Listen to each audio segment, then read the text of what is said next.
All right, so the core of Christianity is, as you said, the death, burial, and resurrection of Jesus.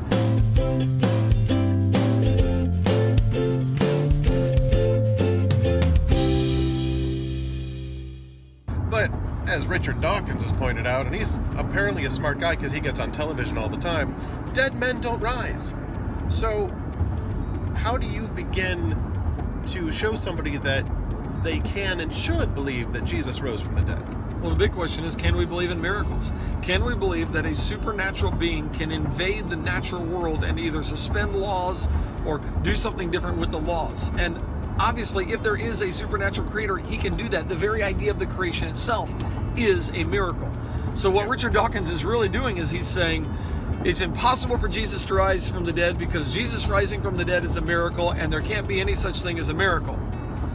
Who says there can't be miracles? Why can't there be miracles? If God is supernatural, he can invade the natural and do as he wishes. So his very idea of there not being a resurrection of the dead is predicated on the idea that there's no such thing as miracles. And his idea that there's no such thing as miracles is just a made-up belief. It's something he's just assuming to be true. Well, it's also reality. circular arguments. Anytime you get an atheist to explain why miracles don't happen, they're like, well, miracles don't happen because they're always debunked. Always? Well, first of all, no, they're not always debunked, but the atheist assumes that. And he assumes that because he believes there is no supernatural, that there is no God, and he uses as evidence that you should be an atheist is that there are no miracles. And he thinks there's no miracles because there's no God to do the miracles, and he's pretty sure that God doesn't exist because there's no miracles to prove that God exists. So ultimately, it's just like one big circle of miracles can't happen because they're miraculous. That's the very definition of a miracle, miraculous. Mm-hmm. And this is one of those things where sometimes people don't view the big picture. They're like, well, how would you believe that Jesus rose from the dead? And you're like, well, if you understand that God exists, raising a dead man is not a difficult task. Jesus did it himself a handful of times. Every time I think about it, I think of that Lutheran satire video, Did Jesus Really Rise from the Dead? And it's Richard Dawkins and Donald and Connell, and they're meeting him, and Richard says, silly people, dead men don't rise from the dead.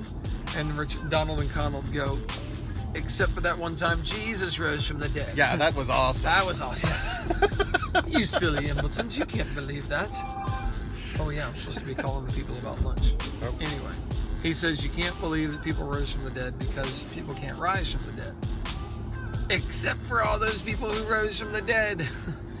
It's like we can prove beryllium doesn't exist. First we'll get rid of every sample of beryllium. And then we'll look around and go, look, there's no beryllium. That's it doesn't right. exist.